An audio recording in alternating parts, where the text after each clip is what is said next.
আসসালামু আলাইকুম প্রিয় নবম দশম এবং এইচএসসি শিক্ষার্থীরা, আশা করি তোমরা ভালো আছো। আজকের আলোচনার বিষয় 9.2 এর 18 থেকে 20 নম্বর কোশ্চেনটি। দেখো, এখানে বলে দেওয়া আছে e2 cos a plus b equal to 1 equal to 2 sin a minus b। এটা বলছে a এবং b সূক্ষ্মকোণ, মানে সূক্ষ্মকোণ তো বোঝোই, এটা 1 ডিগ্রি থেকে শুরু করে আমাদের 89 ডিগ্রি পর্যন্ত। এত হলে দেখাও যে a এর মান হলো 45। আমরা এটা সলভ করব, আবার b এর মান 15। এর জন্য শুরুতে আমরা যেটা আছে আমরা এটা লিখে ফেলবো, যে তথ্যগুলো দেওয়া আছে তথ্যগুলো আমরা হুবহু লিখে ফেলবো। আশা করি এই অংশটা তোমরা বুঝতে পেরেছো। তো এখান থেকে আমরা একটু সাজিয়ে লিখবো a এবং b যেহেতু সূক্ষ্মকোণ, আমরা এমন ভাবে সাজাবো প্রথম শর্ত অনুসারে এই অংশটা একটা শর্ত। আশা করি বুঝতে পারছো। দেখো, এই অংশটা কিন্তু একটা শর্ত ইকুয়াল পর্যন্ত, অর্থাৎ এতটুকু পর্যন্ত এই অংশটাই একটা শর্ত। এবার আমরা দ্বিতীয় শর্ত যাব। দ্বিতীয় শর্ত হবে এইটা এইভাবে, তবে প্রথম শর্তটা আমরা আগে শেষ করব, কাজ শেষ করব। দেখো, এখানে 2 দেওয়া আছে গুণ আকারে, এটা ওই পাশে গিয়ে ভাগ হয়েছে, অর্থাৎ 1 এর নিচে হয়েছে। এবার আমরা এই মানটা, দেখো এখানে cos আছে, এইটাকে আমরা অবশ্যই cos এর মতো তৈরি করব। এর জন্য আমাদের এই যে মানটা করতে হবে cos, এই a plus b রয়ে গেল, এই হাফ মানে কত ডিগ্রি মান হচ্ছে হাফ, তাহলে cos 60 ডিগ্রি মান হচ্ছে হাফ, তাই আমরা এখানে cos 60 ডিগ্রি লিখলাম। এবার আমাদের কাজ থাকবে উভয়পক্ষে cos বাদ দেওয়া, বাদ দিলে থাকতেছে এখানে a plus b আর এখানে থাকতেছে 60 ডিগ্রি, যা তোমরা স্ক্রিনে দেখতে পারতেছো। এটাকে দিবে 1 নং। এবার দেখো, দ্বিতীয় শর্ত হচ্ছে এই অংশটা, অর্থাৎ এই অংশটার মান হচ্ছে, অর্থাৎ 2 sin a minus b equal to 1। তো আমরা এটা লিখতে পারি 2 sin a minus b is equal to 1। এখান থেকে আমি এই যে 2টা গুণ আকারে আছে ওই পাশে গিয়ে আমি ভাগ করে ফেলবো। আশা করি বুঝতে পারছো। sin a minus b equal to কত হচ্ছে এখানে হাফ। তো এখান থেকে এই সেম আগের মতো এই sin যেহেতু আছে, আমি এই হাফকে আমি sin বানাবো। sin বানানোর জন্য আমি কি করতে হবে, দেখো এই sin a minus b আছে, এই হাফকে আমি লিখবো কত, এই sin 30 ডিগ্রি, অর্থাৎ এই sin 30 ডিগ্রি মান হচ্ছে হাফ। এবার sin চলে আসলো, আমরা চাইলেই এই দুটো অংশ কাটতে পারি। কাটলে কত হয়, a minus b is equal to 30 degree. আমরা এই অংশটাই লিখে ফেলবো, অর্থাৎ a minus b is equal to 30 degree. এটা 2 নং। 1 নং এবং 2 নং আমাদের কাজ হয়ে গেল। এখন আমরা 1 নং এবং 2 নং থেকে কোশ্চেনটা আমরা সমাধান করব। তো সমাধান করলে কি একবার যোগ করতে হয়। দেখো, 1 ও 2 যোগ করে পাই 1 হচ্ছে তোমার a plus b, এই a plus b তার সাথে যোগ করলাম এই তোমার a minus b, এই a minus b, অর্থাৎ প্রথমটা ছিল 60 ডিগ্রি, এই 60 ডিগ্রি এখানে লিখলাম, তারপর হচ্ছে তোমার কত 30 ডিগ্রি, এই 30 ডিগ্রি এখানে লিখলাম। যেহেতু যোগ করেছি তাই উভয় পক্ষে আমাদের যোগ চিহ্ন। আশা করি অংশটা বুঝতে পেরেছো। এবার আমরা কাটাকাটি করব। এই b এবং এই b কাটা যায়, থাকতেছে কত বলতো, তাহলে এই 2b হয়। দেখো, এই b এবং b কাটা থাকতেছে কত, এই একটা a একটা a, মানে দুইটা a, আর এখানে থাকতেছে কত, এই 60 ডিগ্রি আর 30 ডিগ্রি যোগ করলে হয় 90 ডিগ্রি। তার এখান থেকে যেহেতু 2a পেয়েছি, আমরা এখান থেকে খুব সহজেই এই a নির্ণয় করব। গুণ আছে, ওই পাশে গেলে এটা ভাগ হয়ে যাবে। তো দেখো, এই পাশে 2 গুণ ছিল, ওই পাশে গিয়ে ভাগ হলো, কাটাকাটি করলো হচ্ছে 45 ডিগ্রি। তাহলে এখান থেকে আমরা সহজে সিদ্ধান্ত নিলাম এখানে a এর মান হচ্ছে 45 ডিগ্রি। এবার দেখো, এই 1 নং a, এই a এর মানটা বসাবো। 1 নং কোথায়, 1 নং হচ্ছে এটা। এটাতে আমি যদি এখানে a এর মান বসাই, তাহলে আমরা এখানে দেখো a এর মান কত আছে, 45 ডিগ্রি। 45 ডিগ্রি, এই a এর মান 45 ডিগ্রি বসালাম, b কিন্তু এখানে এই রয়ে গেল, b রয়ে গেল, ইজ ইকুয়াল 60 ডিগ্রি। তাহলে এখান থেকে এই 60 ডিগ্রি হওয়ার জন্য আমি কি লিখতে পারি, b ইকুয়াল টু এখানে 45 ডিগ্রি আছে, ওই পাশে গেলে বিয়োগ হয়ে যায়। তাহলে ফাইনালি আমি ক্যালকুলেশন করলে b ইকুয়াল টু 15 ডিগ্রি। শিক্ষার্থীরা, আশা করি তোমরা বুঝতে পারছো। এখন আমরা এই a এর মান কত ডিগ্রি, 45 ডিগ্রি, এবং b এর মান 15 ডিগ্রি, এই 45 ডিগ্রি এবং 15 ডিগ্রি লিখলাম। আশা করি এই অংশটা নিয়ে কোনো প্রবলেম নেই। এটা ছিল আমার 18 নম্বর কোশ্চেন। এবার আমরা সলভ করব 19 নম্বর প্রশ্নটি। শিক্ষার্থীরা, এবার আমরা সলভ করব এই তারপরের কোশ্চেনগুলো, অর্থাৎ আমাকে যা নির্ণয় করতে বলছে আমরা নির্ণয় করেছি। a এর মান 45 ডিগ্রি এবং b এর মান 15 ডিগ্রি। ঠিক সিমিলার অঙ্ক এই cos a minus b is equal to 1 এবং 2 sin a plus b is equal to √3 হলে a ও b সূক্ষ্মকোণ মানে 90 ডিগ্রি ছোট হলে এটা মান নির্ণয় করো। সেম টু সেম আগের অঙ্কই, আমরা জাস্ট এখন কোশ্চেনটা একটু স্পষ্টভাবে সলভ করব। যদি না বোঝো সেক্ষেত্রে তোমরা কমেন্টস করবে। আগের মতোই আমরা এখানে এই যে সলিউশনটা করব, দেওয়া আছে যে মানটা দেওয়া আছে তা লিখে ফেলবো। এই cos a minus b is equal to 1। এখান থেকে আমরা cos এর মানটা নির্ণয় করে ফেলবো। তাহলে দেখো, প্রথমে আমার এই মানটা এবং এই মানটা দিয়ে দেওয়া আছে, তাই দিয়ে লিখলাম। তো আমরা এই প্রথম যে শর্ত অনুসারে এটা লিখছি যে cos a minus b is equal to 1, এটা লিখলাম।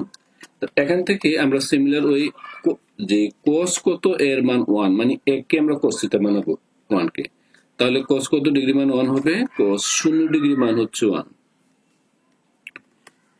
তারপর আমরা এই cos বাদ দেব, এখান থেকে a minus b is equal to 0 degree আমরা এখানে লিখবো, a minus b 0 ডিগ্রি। আশা করি এটা হয়েছে, তোমরা বুঝছো। এবার আমরা এই দ্বিতীয় শর্ত লিখবো। দ্বিতীয় শর্ত হচ্ছে তোমার এই 2 sin a plus b equal to √3, এটা দেওয়া আছে 2 sin a plus b equal to √3, যা আমরা এখানে লিখলাম। লিখার পর এখানে আমরা আরেকটা কাজ করতেছি। দেখো এই 2টা এখানে গুণ আছে, ওই পাশে গিয়ে ভাগ হলো, আমরা ভাগ লিখলাম। তো এটা হলে এখন আমরা দেখব এই √3/2 এর মানটাকে আমি সাইনে প্রকাশ করব। ক্যালকুলেটরে লিখলে তোমরা প্রথমে শিফট দিবা, শিফট তারপরে প্লাস সাইন দিবা, দেখবে ক্যালকুলেটর দেখাবে এই সাইন ইনভার্স দিয়ে। সাইন ইনভার্স এই √3/2 দিলেই দেখবা মানটা দেখাচ্ছে 60 ডিগ্রি, মানে সাইন এটা মান কত ডিগ্রি হবে বলতো? 60 ডিগ্রি। তো আমরা এই কাজগুলো এখানে এইভাবে লিখব। তো দেখো এখানে 60 ডিগ্রি হলে সাইন 60 ডিগ্রি হয়, তাহলে উভয়পক্ষে সাইন চেন বাদ দিলে আমার a plus b is equal to কত হবে? 60 ডিগ্রি, অর্থাৎ a plus b এর মান 60 ডিগ্রি। আশা করি বুঝতে পারছো। এবার আমরা কি করব? এই 1 নং এবং 2 নং যোগ বিয়োগ করে আমরা a এবং b এর মান নির্ণয় করব। a এবং b এর মান নির্ণয় করতে বলা হয়েছে। তো আমরা আসো আগের মতোই যোগ করি। তো এই 1 2 যোগ করব। দেখো 1 নাম্বার ছিল a minus b প্লাস এই দেখো a plus b 0 ডিগ্রির সাথে যোগ করলাম 60 ডিগ্রি, এই 60 ডিগ্রি। তারপর আমরা এখান থেকে যতটুকু সম্ভব ক্যালকুলেশন করব, অর্থাৎ এখান থেকে এই b এবং b বাদ দেব, থাকতেছে a আর এখানে থাকতেছে a, দুইটা a সমান সমান 60 ডিগ্রি। এবার এখান থেকে আমরা যদি আরো কাজ করি, এটা গুণ আছে, এই পাশে গেলে ভাগ হয়, ভাগ হিসেবে লিখলাম। তারপর এখানে কাটাকাটি যদি করি, দেখো এখানে যদি কাটাকাটি করি, এই কাটাকাটি করলে এই মানটা হয়ে যাবে 30 ডিগ্রি, অর্থাৎ a এর মান হয়ে যায় 30 ডিগ্রি। এবার এই a এর মানটা আমি হয় 1 নং বা 2 নং ইচ্ছা মতো একটা মান বসাবো। তাই আমি মানটাই 2 নং এ বসালাম। 2 নং কত ছিল? প্লাস। দেখো a এর মান ছিল 30 ডিগ্রি, তাই 30 ডিগ্রি বসালাম, প্লাস b এগুলো 60 ডিগ্রি। এখান থেকে ক্যালকুলেশন করলে তারপর আমি b ইকুয়াল টু কত রাখতে পারতেছি, দেখো এটা 60 ডিগ্রি আছে, এটাই পাশে গেলে মাইনাস হয়ে যায়। এটা হলে এই b ইকুয়াল টু 30 ডিগ্রি। দেখো 60 থেকে 30 ডিগ্রি চলে গেলে হচ্ছে 30 ডিগ্রি। এখন এই a এর মানও পেয়ে গেলাম, b এর মানও পেয়ে গেলাম। এবার a এবং b এর মান এখানে লিখবো। সুতরাং a এবং b এর মান লিখবো। a এর মান 30 ডিগ্রি, b এর মান 30 ডিগ্রি, এটা হচ্ছে आंसर। শিক্ষার্থীরা, এবার আমরা সলভ করব 20 নম্বর প্রশ্নটি, যা খুবই ইজি এবং ইম্পর্টেন্ট। তো 20 নম্বর কোশ্চেনটি এখানে স্ক্রিনে দেখতে পারতেছো। তো 20 নম্বর কোশ্চেনের জন্য দেখো শুরুতে আমরা এখানে সমাধান চলে যাব। এটা হচ্ছে এই যে মানটা, এটা হুবহু লিখে ফেললাম। তারপর আমরা যোজন বিয়োজন করব।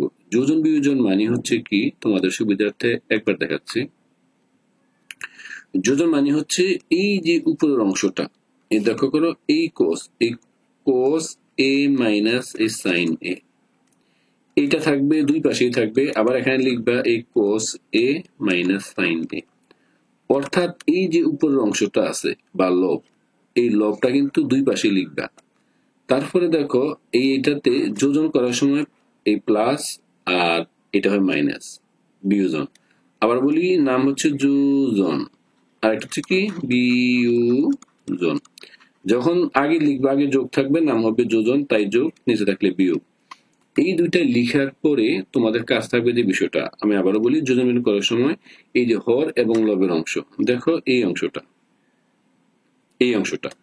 লবেরটা লিখলাম। এবার হর ঠিক দুই পাশে যাবে, অর্থাৎ এই cos a প্লাস এই sin a আবার এখানেও সেম এইটাই যে আসবে, এই cos a plus sin a। দেখো এই হর দুইবার আসছে, হর লব দুইবার লিখছি, যোজন বিয়োজন, এবার এখানে এই হর দুইবার লিখবো, তার লব দুইবার হর দুইবার, অর্থাৎ উপরে যে অংশটা এটা দুইবার থাকবে এবং পরে নিচের হরটাও তাও দুইবার হবে, আগে হবে লব মাথায়। আশা করি তুমি এটা বুঝছো। এটা নিয়ে আশা করি তোমাদের প্রবলেম নাই, এটা আমরা এইভাবে উভয় পক্ষে সলভ করবো। আশা করি আমাদের এই অংশটা তোমরা স্পষ্টভাবে বুঝতে পেরেছো। আমরাও চেষ্টা করব আরো ভালোভাবে তা তোমাদেরকে জানিয়ে দেওয়ার জন্য। তো দেখো এই অংশটাতে আমি কি করেছি, যোজন করেছি, এই প্রথম অংশটা রয়ে গেল। শিক্ষার্থীরা একটু দেখো, এই প্রথম অংশটা, এটা প্লাস যোজন প্লাস এই দ্বিতীয় অংশ, এই অংশটা রয়ে গেল। দেখো এবার এম বিয়োজন মাইনাস এই দুইটা অংশ। তো দেখো এটা প্লাস ছিল, বিয়োগ করার কারণে প্লাসে মাইনাসে মাইনাস হয়ে গেল, এই কারণটা মাইনাস, যেহেতু মাইনাস। আবার এটা দেখো, এটা যোজন ছিল, এটা যোজন, আর এটা ছিল কি বিয়োজন, অর্থাৎ এই বিয়োগ এইভাবে ছিল। তো পরবর্তীতে এই মাইনাস করার কারণে মাইনাস প্লাস মাইনাসে মাইনাস হলো। আশা করি বুঝতে পারছো, এক লাইন কম লিখেছি কিভাবে। তো এটার নাম হচ্ছে কি যোজন বিয়োজন, অর্থাৎ একবার যোজন একবার বিয়োজন করলে এই মানটা হয়। এবার কাটাকাটি করি, সাইন সাইন কাটা, এখানে কোস এখানে কোস কাটা, কাটলে দেখো কি হচ্ছে, আর এখানেও সেম ঘটনা। এই দেখো -1 1 কাটা, আর এখানে √3 আর -√3 কাটা।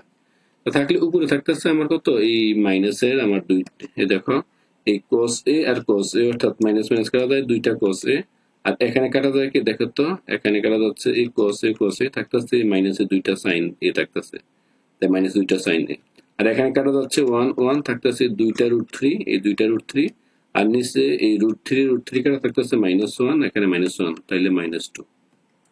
এবার এটাকে আমরা আমাদের মতো আর একটু স্পষ্ট করে লিখতে পারি। দেখো এই এখান থেকে এই 2 2 কাটা যায়, এই 2 2 কাটা যায়, এই -1 কাটা যায়, তাহলে -1 দ্বারা গুণ করে এবং 2 2 কেটে ফেলছে দুই জায়গায়, তাহলে উপরে থাকতেছে শুধু cos, নিচে থাকতেছে sin। আশা করি বুঝতে পারছো, উপরে cos নিচে sin, এখানে আমাদের এই মাইনাস এবং 2 কাটা যায়, আর উপরে থাকছে √3। এবার আমরা জানি, এই দেখো cos বাই sin, খেয়াল করো এই cos বাই sin তার মান হচ্ছে cot, আর √3 মান হচ্ছে cot 30 ডিগ্রি। উভয় পক্ষে কট কট বাদ যাচ্ছে, থাকতেছে এর মান 30 ডিগ্রি। এইটাই আনসার। শিক্ষার্থীরা, আজকের আমাদের অঙ্ক ছিল 20 পর্যন্ত। সবাইকে অসংখ্য ধন্যবাদ। আল্লাহ হাফেজ।